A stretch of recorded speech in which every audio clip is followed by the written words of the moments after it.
Good day. Welcome to another session of Fog Accountancy Tutorials. Today we are going to look at stakeholders and the agency theory. A very short video, but I'm just going to explain to you what stakeholders are and what we mean by the agency theory. Now, the word stakeholder is not new to many of us, okay? But many of us have defined that differently. There are even some who confuse shareholders and stakeholders because of the word holders. Now, stakeholders, if you want to define who a stakeholder is, I know many of us know that stakeholders are people who have an interest in the company, and some will just end by saying, and the company also has interest in them. I mean, that is a very basic way that most of us define who stakeholders are.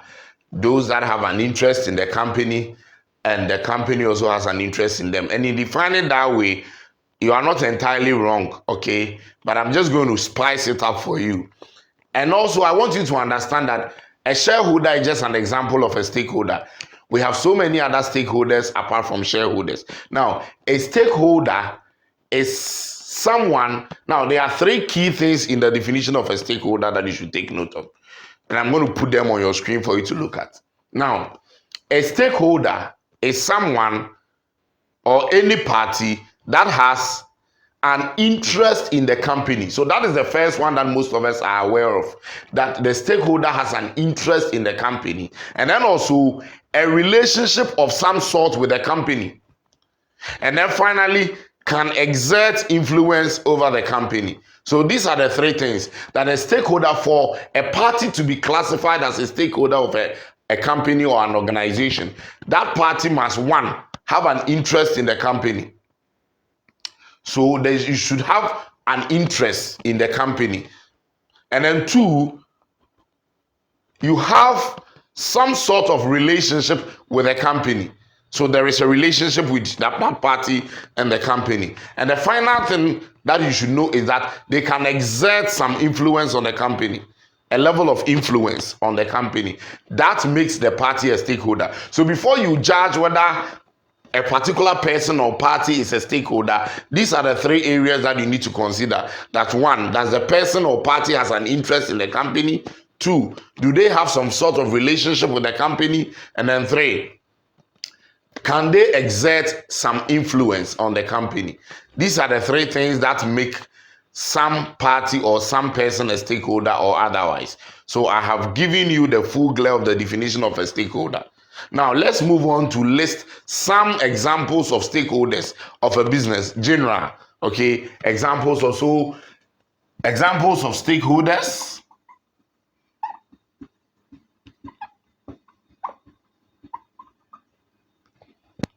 Examples of stakeholders. Now, let's look at some basic ones like shareholders, which I mentioned earlier. Okay, your customers are stakeholders. Your suppliers are your stakeholders. And all these people or parties that I'm mentioning should satisfy those three key things that I put in the definition before we consider them as stakeholders. And then we can also mention the Central Revenue. In fact, in Ghana, we call them Ghana Revenue Authority. In your country, you have a name for it. So let me say the Central Revenue Department of Government. Okay, and then we can talk about our debt holders, those that we owe, whether they are banks or other individuals. Then I almost left out one key stakeholder group, employees and their labor unions. Employees and their labor unions, very key, and then any other that you can think of. In fact, the local people who live in your area where your company is located. So local people in your area of location, and any other stakeholder groups that you can think of. Now, this is financial management that I'm teaching. So I'm not going to go too deep into the strategy areas of stakeholder analysis. Now, I'm also going to do a video on strategic management. where I'm going to talk about stakeholder groups, and then over there we are going to talk about the Mendel's theory for analyzing stakeholders, the power interest matrix. We are going to look at that in strategic management. Here, I just want us to appreciate who stakeholders are for the purpose of financial management. So these are your stakeholders. Remember that we are looking at stakeholders and the agency theory. So I'm coming down to link it to the conflict of stakeholders, and then we'll come back to the agency theory, and then we are done with that. Now, these are stakeholders of an organization, and we are saying that stakeholders, for any party to be a stakeholder, it must satisfy these three things. One, must have an interest. So these people here or parties here have interest in the organization, and you should be able to determine the interest of each of them. So what are the interests of customers? What are the interests of your employees?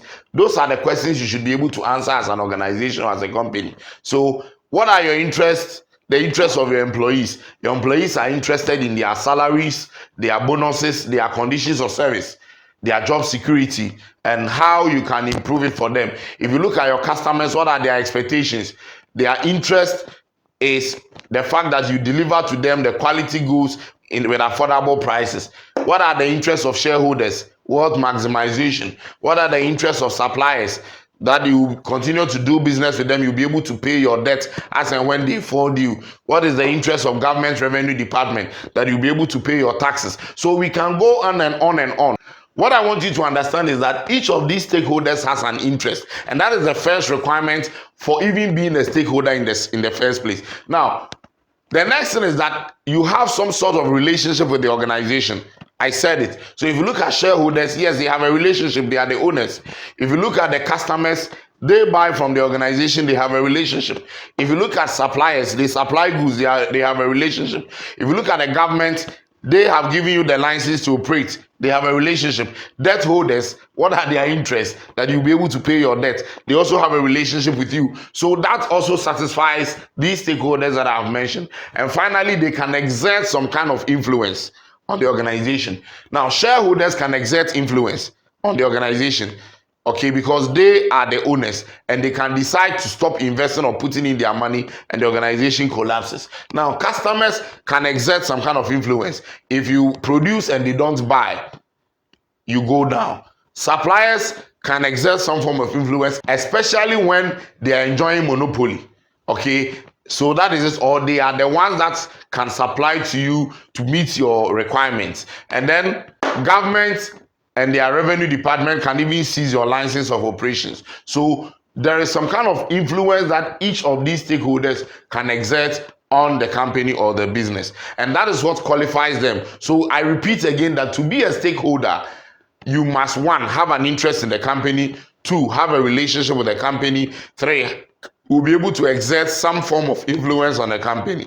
That is what makes you a stakeholder. Now, the next thing that we have to look at is the conflict that exists between the stakeholder group. Now, let me explain to you briefly, and then I talk about the agency, and then we are done. Now, there are conflicts between the stakeholder groups.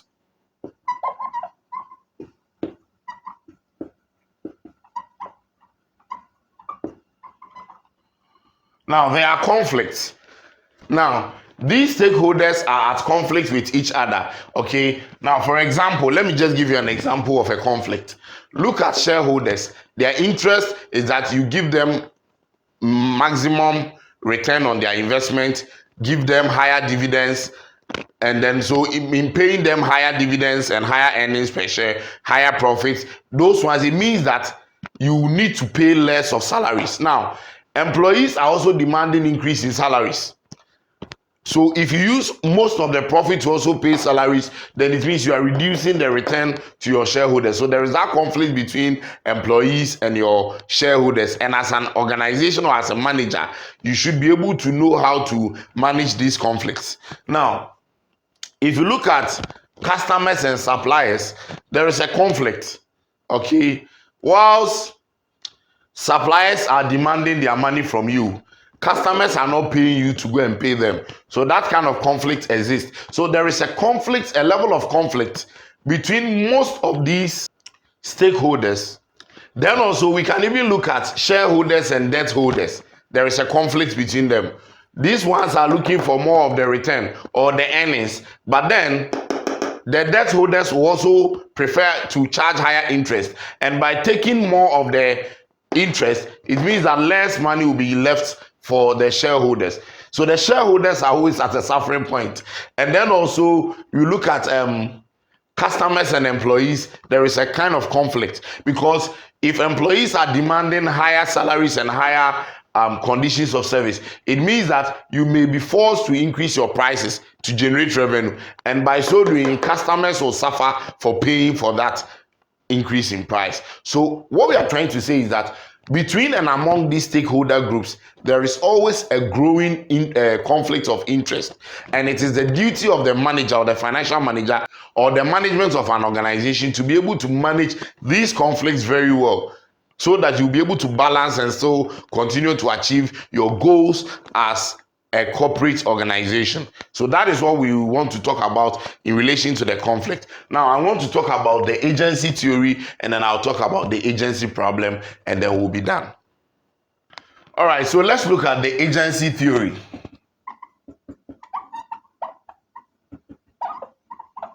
Now, what is the meaning of agency, or what is agency? Now, agency is a contract where one or more persons employ the services of one or more other people to act for them as agents on their behalf. Now, they act for them by making certain decisions on their behalf and then engaging in certain activities on their behalf.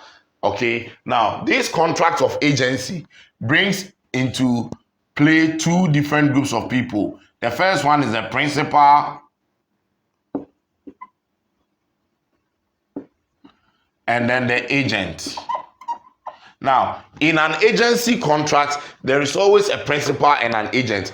The principal is the one who has contracted the services of another person to make decisions on their behalf, and the agent is the one who is acting on behalf of the principal. So you should just get this relationship right. Now, in this, an agency relationship is created, and that is what we call the agency theory. Now, this agency relationship comes into business. Now, for example, in a company, the real owners of the company are not the managers of the company. So the owners of a company, who we usually call shareholders, who employ the services of agents, who we call managers or management, to manage their resources on their behalf. So they put in resources into a business, and the managers manage the resources. So the shareholders act as the principal, and the managers or act as the agent. And so in every organization, the managers are acting on behalf of the shareholders, who are the principals.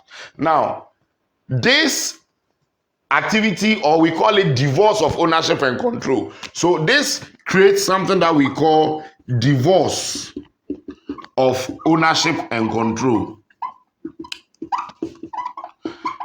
Now, what do I mean by divorce of ownership and control? The company belongs to the shareholders, but is being controlled by the managers. So there is a divorce. The owners are not the controllers. The owners are not the managers. So the owners are the principal. The managers are the agents.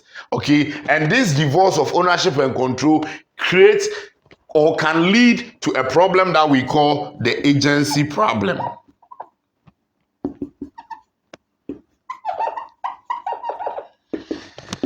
This divorce of ownership and control is what is going to likely create a problem that we call the agency problem. So when we hear the agency problem, it's a problem that is arising as a result of divorce of ownership and control of a company.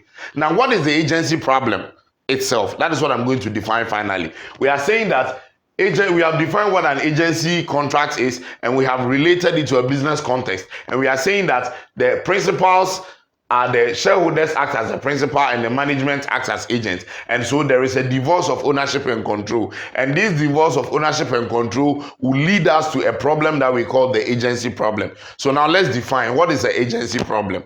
Now, the agency problem is a problem that has to also do with the conflict of interest. For example, we know that the owners or the shareholders, their main goal is wealth maximization. Now, the agency problem is that the managers will not likely maximize shareholders' wealth, but will also be pursuing other things in their own interest. So, for example, if they are able to achieve higher profits today, maybe there is a clause that they have to pay themselves bonuses. Okay, they have to pay themselves bonuses if they exceed a certain profit target. So they are also concerned about the bonus cash payment they will take, whilst shareholders are also concerned about long-term wealth maximization. So you see that whilst these principals want the agents to act in their interest, the agents will also be acting in their own interest. So there is a conflict of interest that we call the agency problem. Now let me give you the right definition of the agency problem. Look at it on your screen. Now the agency problem refers to the fact that managers of a business do not necessarily maximize shareholders' wealth, so the agents don't act in the best interest of the principals. That is what we call the agency problem. That the agents will not act in the best interest of the principals, but they will be acting in their own interest, whilst the interest of the shareholders, who are the principals in this case, will suffer. This is what we call the agency problem. I'm taking my time to take you through some of these theories step by step before we zoom into the practical calculations in financial management. So I want you to take time and then follow me. But from this video, we're also going to look at the economic environment of financial management, and then we'll continue from investment appraiser, and then we'll look at advanced investment appraiser, and then we can take other topics in turn. Okay. I am sure this is very understandable, and all that I've explained is very understandable. Now, these are theories. In some class, they will tell you to go and just read, but I'm throwing light on them so that your reading will be easier to understand. And so let's keep following as I continue to put up some of these videos here. Remember to subscribe to this channel if it is your first time. Share this video and let others also have a benefit. And until we meet again for another video, it's bye for now. Thank you.